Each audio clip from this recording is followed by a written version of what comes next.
नमस्कार। कभी सोचा है ये जो पौधे होते हैं ये अपना खाना कैसे बनाते हैं? उनका कोई मुंह तो होता नहीं, ना ही वो ग्रोसरी शॉपिंग के लिए जाते हैं। तो आज हम बात करेंगे उसी जादुई प्रोसेस के बारे में जो पौधों को दुनिया का सबसे बड़ा शेफ बना देती है। चलिए पौधों की इस अनोखी दुनिया में झांक कर देखते हैं। अच्छा, तो आज हम क्या क्या कवर करने वाले हैं? सबसे पहले देखेंगे पौधे की किचन को, फिर उनकी सीक्रेट रेसिपी क्या है ये जानेंगे। उसके बाद उस कमाल के ट्रांसफॉर्मेशन को समझेंगे जो अंदर होता है, फिर दुनिया को उनसे क्या तोहफा मिलता है इस पर बात करेंगे, और आखिर में पतझड़ के एक रंगीन रहस्य से पर्दा उठाएंगे। तो शुरू करते हैं पहले हिस्से से, द प्लांट्स किचन। सवाल बड़ा सिंपल सा है लेकिन दिलचस्प है। पौधे बिना मुंह के खाते कैसे हैं? यही सवाल इस पूरे प्रोसेस की नींव है। और इस प्रोसेस का नाम है फोटोसिंथेसिस। हिंदी में कहें तो प्रकाश संश्लेषण।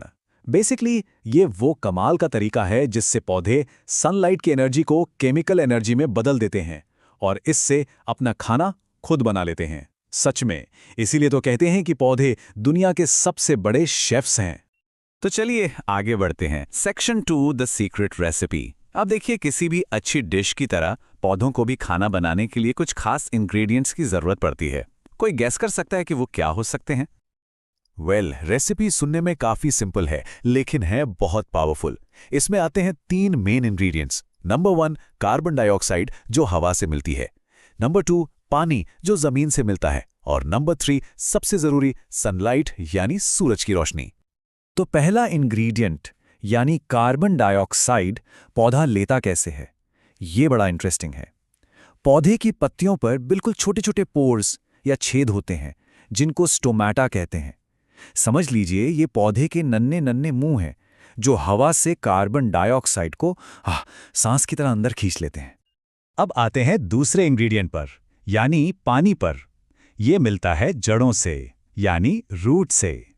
ऐसे इमेजिन कीजिए कि जड़ें जो हैं वो पौधे के लिए इनबिल्ट स्ट्रॉ की तरह हैं, जो मिट्टी से पानी और बाकी जरूरी चीजें ऊपर की तरफ खींचती रहती हैं।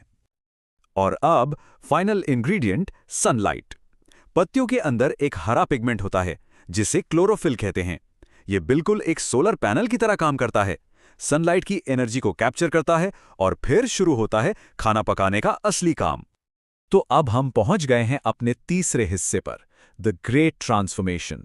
यहां पर असली जादू होता है, जहां ये सारे इंग्रेडिएंट्स मिलकर एक शानदार भोजन में बदल जाते हैं। साइंस की लैंग्वेज में इस जादू को इस केमिकल इक्वेशन से दिखाया जाता है। थोड़ा कॉम्प्लेक्स लग सकता है, पर इसका मतलब बड़ा सीधा सा है। इसका मतलब है कि जब कार्बन डाइऑक्साइड और पानी आपस में मिलते हैं सनलाइट की एनर्जी का इस्तेमाल करके, तो उससे बनता है ग्लूकोज जो पौधे का खाना है, और साथ में बनती है ऑक्सीजन। और ये पूरा प्रोसेस, ये पूरी कुकिंग पौधे के सेल्स के अंदर छोटी छोटी हरी फैक्ट्रीज में होती है। इन फैक्ट्रीज को कहते हैं क्लोरोप्लास्ट्स।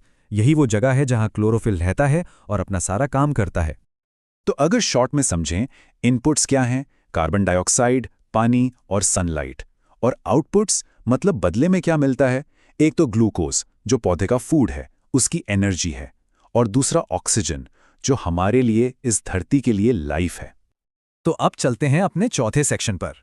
देखते हैं कि ये जो सिंपल सा प्रोसेस लग रहा है, ये पूरी दुनिया के लिए एक अनमोल तोहफा कैसे है, क्योंकि इसका असर सिर्फ पौधे तक नहीं रहता, ये हम सब पर असर डालता है। एक कोट है जो इस बात को बहुत खूबसूरती से समझाता है, waste for plants but a gift for us. मतलब जो ऑक्सीजन पौधों के लिए एक तरह से वेस्ट प्रोडक्ट है, वो हमारे लिए एक अनमोल गिफ्ट है। हर सांस जो हम लेते हैं उसके लिए किसी न किसी पौधे का शुक्रिया करना बनता है।